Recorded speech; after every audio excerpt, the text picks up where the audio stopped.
Jesus said in Luke chapter 8 verse 10, "It has been given to the disciples to know the mysteries of the kingdom of God, but to other people it has not been given." So these days when Christians read this, they think that the mysteries of the kingdom of God, so the secret of the kingdom of God, has not been given to the people who were living at that time. And they think that they know the secret of the kingdom of God. So they think they are saved. But what's happening is when the Christians read the parables by Jesus, although they read it, they don't understand the true meaning. So they don't know the secret of the kingdom of God. So Jesus said in Luke 8:10, and he said, "To you it has been given to know the mysteries of the kingdom of God, but to the rest it is given in parables, that seeing they may not see, and hearing they may not understand." So to know the mysteries of the kingdom of God, that means the secret of the kingdom, and that means the secret of how to get into the kingdom. So this is talking about salvation. So I'm going to tell you a few parables today, and you have to check yourself that if you are really accepting the true meaning of these parables, or you're doing the same thing that Jesus warned. So Jesus warned that seeing they may not see, and hearing they may not understand. So Christians read the parables. Sometimes they read it many times a year. But although they read the parables, they don't understand the true meaning. And you have to realize, if you don't accept the true meaning of these parables, then your soul is in danger. So the first parable is in Luke chapter 9 verse 6-2. "But Jesus said to him, No one having put his hand to the plow and looking back is fit for the kingdom of God." So putting the hand on the plow means to work. So what this means is those who work for the kingdom of God, they are the ones who are worthy to enter the kingdom. So you have to ask yourself, do you really believe that only those who work for the kingdom of God are saved? Or do you believe that only by believing Jesus you are saved? So Apostle Paul said, you're not saved by works, like working for the kingdom of God, but you are saved by faith alone. But Jesus is saying here, those who put their hand to the plow to work for the kingdom of God, they are the ones who are fit for the kingdom of God. Furthermore, Jesus is saying, those who put their hand to the plow but look back, they are not fit. That means who work for the kingdom of God, but they look back and they stop working and they regret. And then they retreat from working for the kingdom of God. So you have to ask yourself if you really believe the true meaning of this parable. So the true meaning I just told you is very easy to understand, and it's hard to deny the true meaning of this parable. So you gotta ask yourself, if you don't believe this parable as Jesus meant it to be, then you have to realize your soul is in danger. And the next parable is in Matthew chapter 25, verse 14 to 30. So this is talking about the talents, and the true meaning of this parable is that those who use their talents to work for God, they are the ones who are saved. So talents are anything that was given to you. It could be your physical talent, or it could be any possessions or economic means you possess that God allowed you to have. So those who use their talents, like with whatever they have, to serve God and work for God, they are the ones who are saved. So the servants who received 5 talents and 2 talents, they did something with it and they made a profit. So they worked with a talent, but the servant who received 1 talent, he didn't do anything with it, and he just buried it in the ground. And then to that servant, Jesus says, cast the unprofitable servant into the outer darkness. There will be weeping and gnashing of teeth. So the outer darkness is hell. So in hell there is no light. And in hell, because of pain, there is gnashing of teeth. So the true meaning of this parable is those who use their talents to work for God, they are the ones who are saved. So you gotta ask yourself, do you really believe the true meaning of this parable? So first, you gotta ask yourself, did Jesus really meant it as I just explained to you? So it's very easy to understand once you know the meaning of this parable. So it's very simple and easy to understand. And you have to ask yourself, do I really believe this true meaning of this parable? Otherwise, you don't believe this, and if you just live for yourself and live for this world and you don't work for God, then you gotta realize your soul is in danger, because that kind of unprofitable servants will be cast out into the outer darkness, which is hell. And also, when you work for God, you don't work for God on your own terms. You have to obey God and work for Him by following His directives. So whatever He wants to do, you do it. And wherever He wants to go, you go there. That's how you work for God.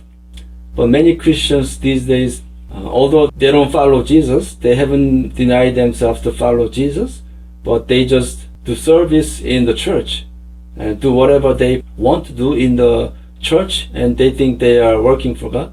But that's not how you work for God. So when you work for God, you ask Him what you should do, and then you obey, and you do what He wants to do with your life.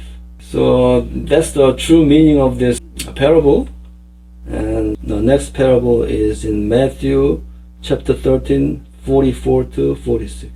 Again, the kingdom of heaven is like a treasure hidden in a field, which a man found and hid. And for joy over it, he goes and sells all that he has and buys that field. Again, the kingdom of heaven is like a merchant seeking beautiful pearls, who, when he had found one pearl of great price, went and sold all that he had and bought it.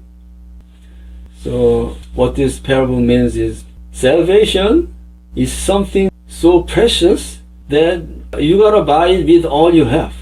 So Jesus said, whoever wants to follow me, he has to deny himself and take up his cross and follow me. So that means you have to deny yourself if you want to follow Jesus to his everlasting kingdom. That means usually people live for themselves. So they want to live for all the things they can get in this world, like money, fame, or satisfaction, happiness. That's what they live for.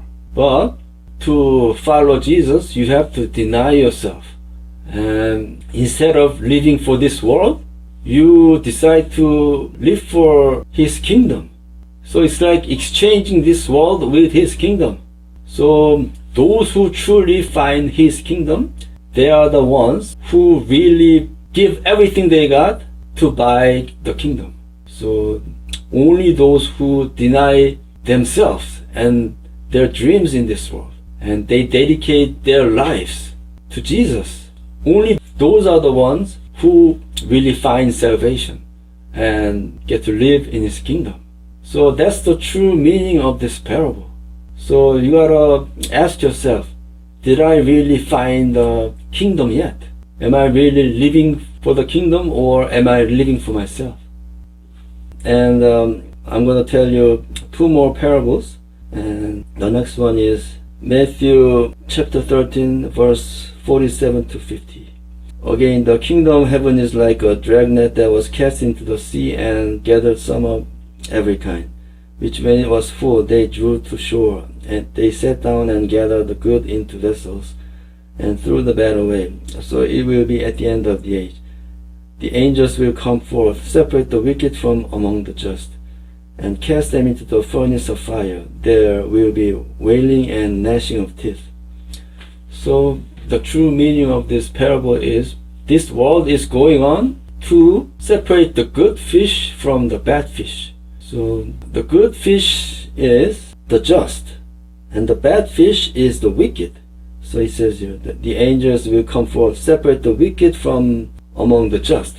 So you gotta be a good fish to be saved. Why? Because it says, separate the wicked from among the just and cast them into the furnace of fire.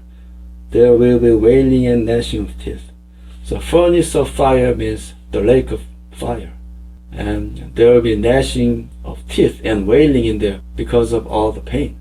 But Christians these days, they don't believe this parable as Jesus really meant. So they believe that although they live a sinful life, because they believe Jesus, they are justified. So these days Christians, although they believe, they live the same way as the unbelievers. So they mock, they do evil to other people, they lie, and they take God's name in vain. So although they believe Jesus, they live a wicked life. So because they are not living a righteous life, they are not righteous and they are wicked people. So although they believe Jesus, those wicked people will be cast out into the furnace. So that's the true meaning of this parable. So you gotta ask yourself, do you really believe the true meaning of this parable as Jesus really meant?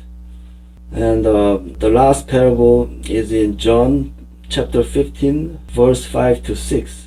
So this is the parable of vine and the branches. And in this channel, I explained many times about this parable, but for those who might not have heard about it, I will explain it here again. So it says here, I am the vine, you are the branches. He who abides in me and I in him bears much fruit. For without me you can do nothing. If anyone does not abide in me, he is cast out as a branch and is withered. And they gather them and throw them into the fire, and they are burned. So because Jesus hid this truth with a parable, not many Christians know the true meaning of this parable. So far I have never met any sermons explaining about the true meaning of this parable, or Christians who talk about this parable and explains about the true meaning. So it says, those who are in Jesus, they bear much fruit. And those branches who do not bear the good fruits, they are cast out and then they are burned. That means lake of fire. So the fruits are the actions that come out of people. So you have to be a branch that produces good fruits, not the bad fruits. So it says, those who abide in Jesus can bear the good fruit. That means bear the good actions so that they can live a righteous life. But if you don't abide in Him, He can do nothing, means He can not bear the good fruits. That means they cannot live holy. That's what it means. So you have to abide in Him to bear much fruit, to be saved. So how can you abide in Him? That means you let Him in yourself, then you abide in Him. So how do you let Him be inside of you? To do that, because Jesus is Lord, you have to let Him sit in the center of you. So normally in the center of you, you yourself sit in the center of you. So you do whatever you want with your life. But if you let Jesus sit in the center of you, you let Him make decisions with your life. So you decide to obey Jesus and live according to His will. And you dedicate your life to live for Him, so that you accept Him as the Lord of your life. That's how you let Him in you, and that's how you abide in Him. So if you do that, then you will receive the power to live a holy life, and you will bear much fruit. Then you will be saved, not cast out into the outer darkness and be burned. So that's the true meaning of this parable. So because Jesus hid the true meaning of this parable, not many Christians know this. So if you realize this, you have to let yourself obey this truth in this parable and decide to live for Him. And you won't be like those Christians who read all the parables but they don't understand it, and they hear about it but they don't understand it. But you will know the secret of the kingdom of God. And if you dedicate yourself to that truth, then you will pay this whole world as a price to acquire that kingdom. I wish you blessings from the